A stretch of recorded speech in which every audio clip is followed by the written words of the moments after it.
The oldest cricket rivalry is going to begin again. England versus Australia. And we are going to talk all about that games here at Timeout with Sports Adda.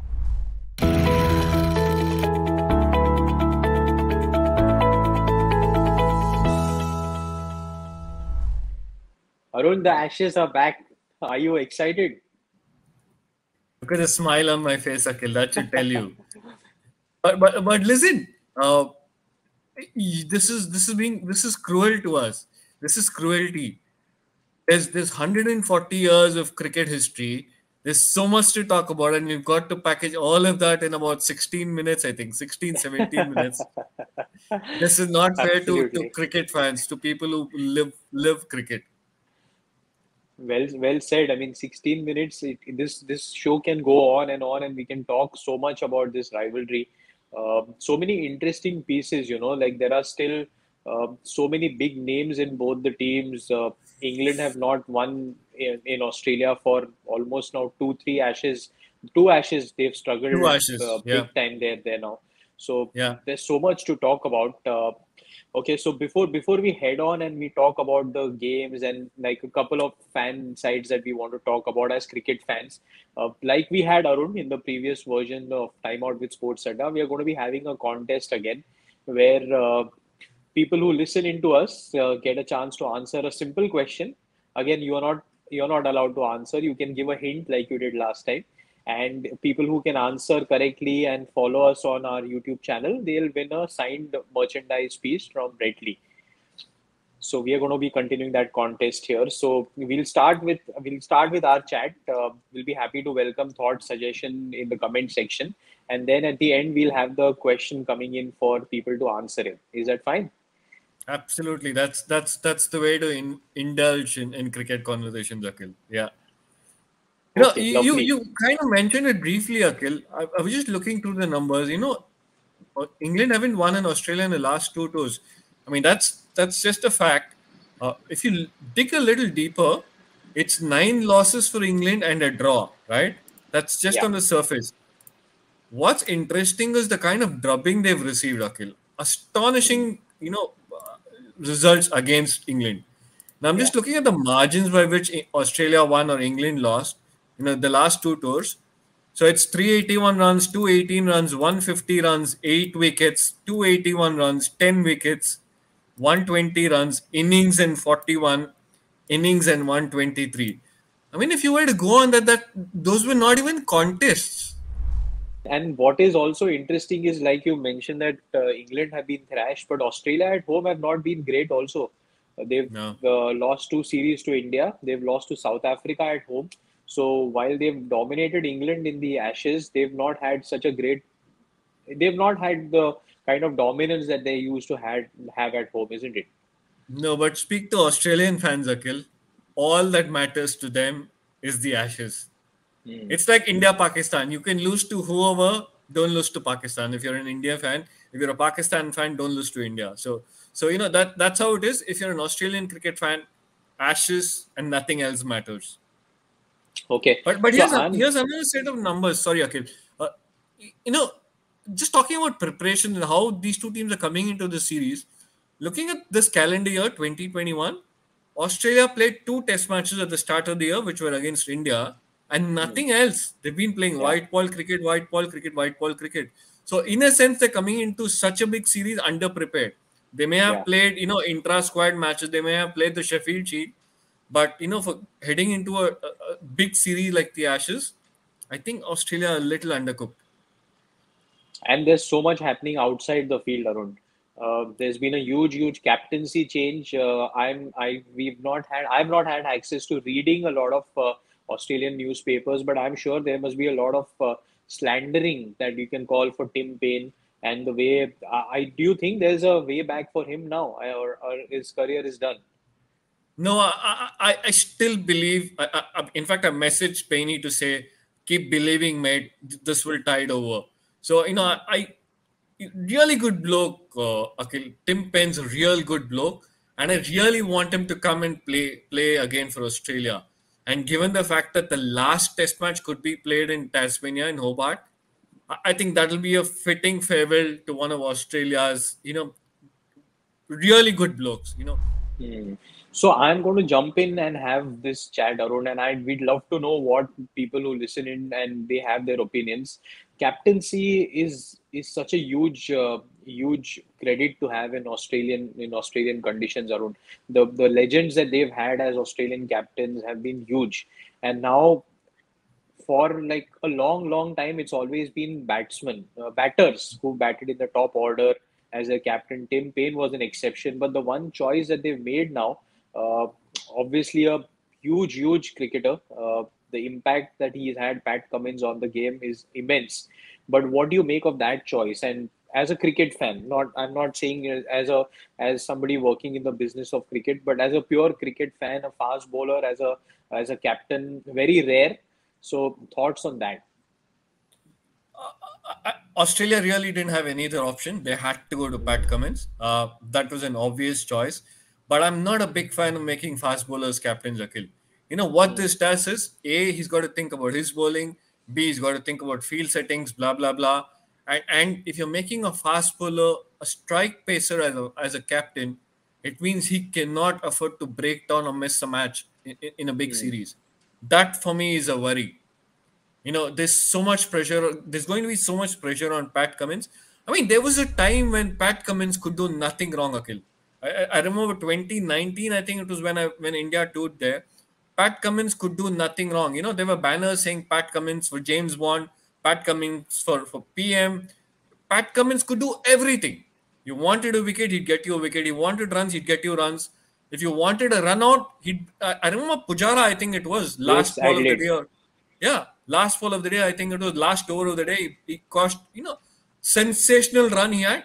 But then he's not been so productive in recent years. He's been good, but he's not been outstanding.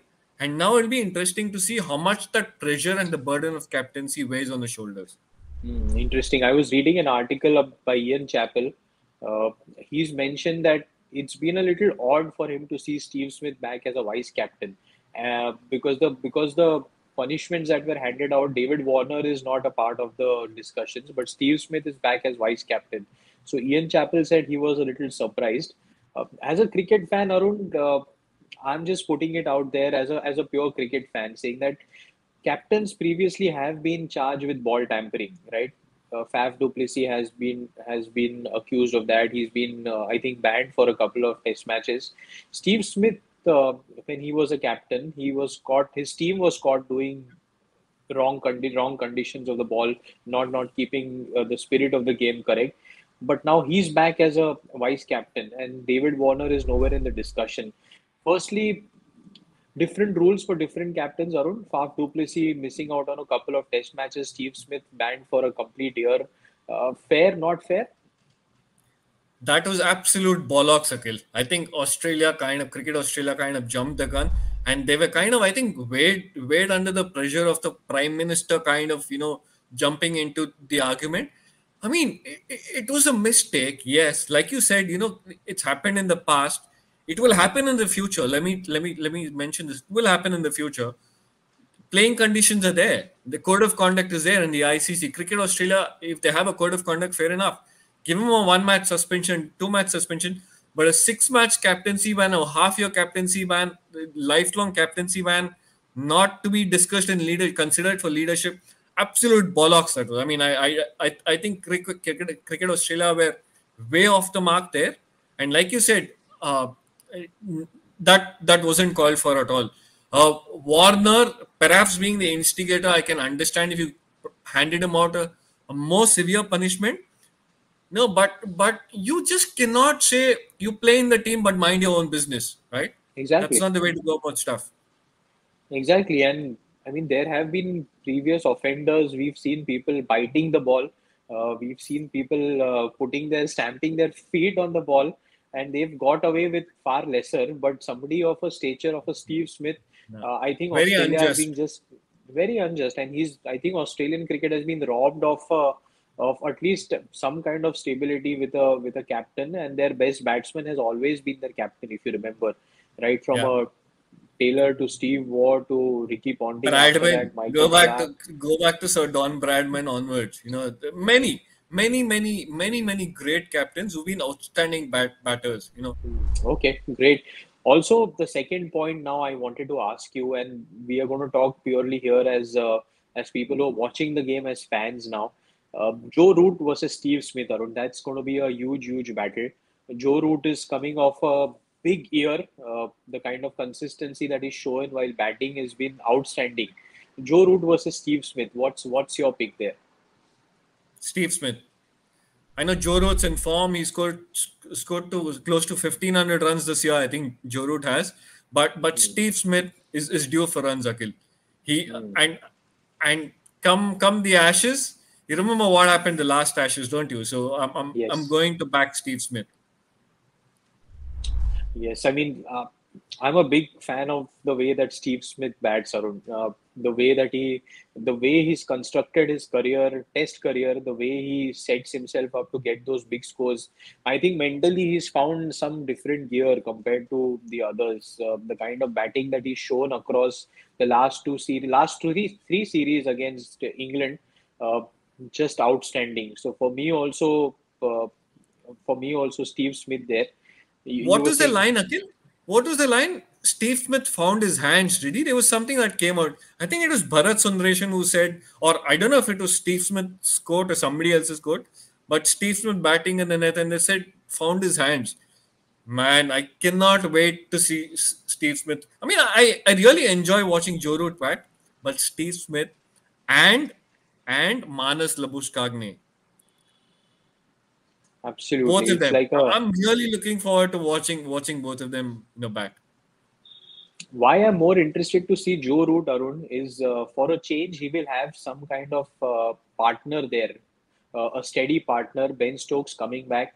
He knows he Hmm. can rely on another batter to come and stand and try and create a partnership with him.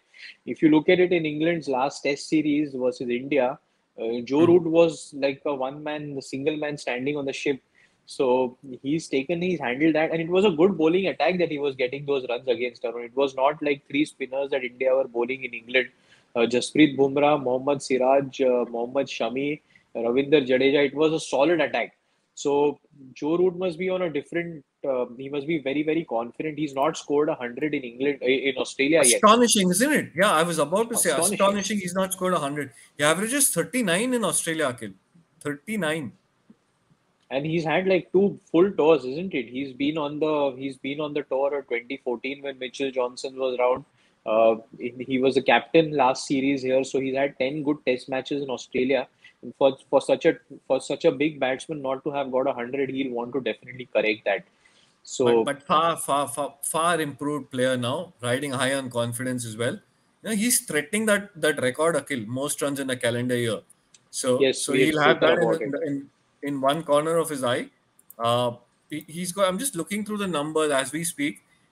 He's got like what 1400 in. He's got 1477 runs now. Sorry, I'm looking somewhere else. He's got 1455 runs now, and he needs about 300 runs, Akhil. I mean, I know it's a difficult task, but still in the chance though. You mentioned two other names quickly. I want to talk about. You mentioned Stokes, Akhil. What a huge inclusion. Huge. He's so important for international cricket, Arun. Very few gems like that still exist. Both an all-rounder who can change the game both with bat and ball. And I just love the spirit that Ben Stokes shows when he plays for England. Uh, Yeah.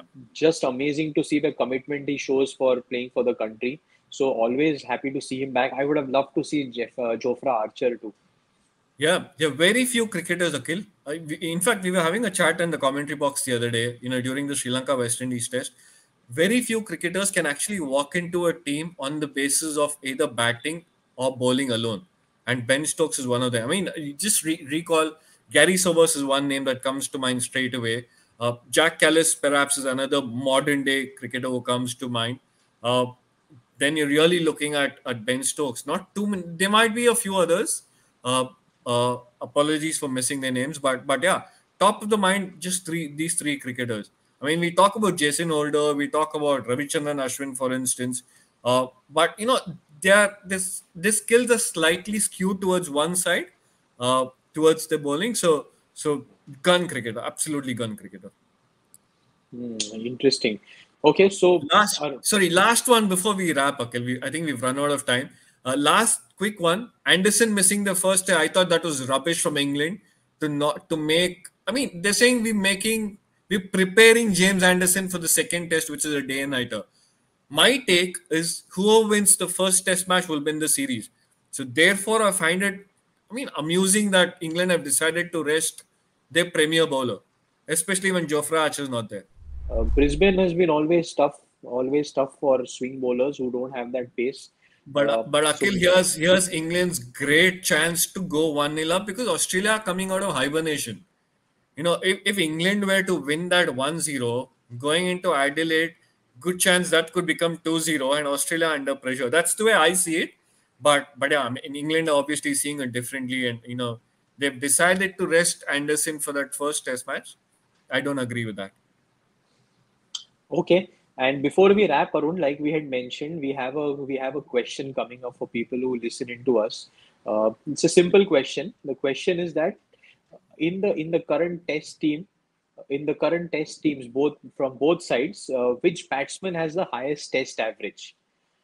Simple enough question there. I'm going to repeat that. In the current, both the teams who are playing this series, which batsman has the highest test average? Very simple. You know the answer. I'm sure. And I'll give you a hint, Akhil. But I'll give people watching a hint. There's his name's got 4 parts to it, and one of those parts has got X, the alphabet X. It's really a simple one. You really don't need clues at all.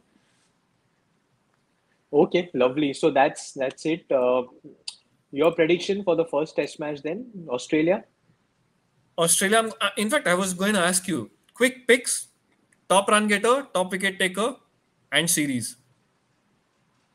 I'm going to go with Steve Smith, top run getter. That's two of us. It seems a very logical way for any cricket fan to look at it. For the bowling, it's going to be interesting considering I think both the teams will be rotating their seamers. Uh, I think Hazelwood, because he'll be the 2-0. one. That's both of us. Yeah. Okay, so those two and Australia winning the series. Three. That's a clean sweep here. Yeah, we're in agreement.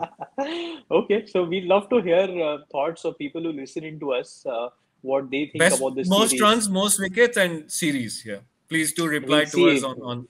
Yeah. We'll love to see if our opinions are something that a lot of cricket fans think would be the same.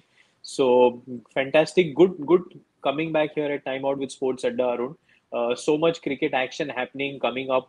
India's tour to South Africa has been confirmed. So there's a lot of cricket that we have to watch and speak. We'll be back again here at Time Out with Sports Adda with lots and lots of cricket discussions. Thank you.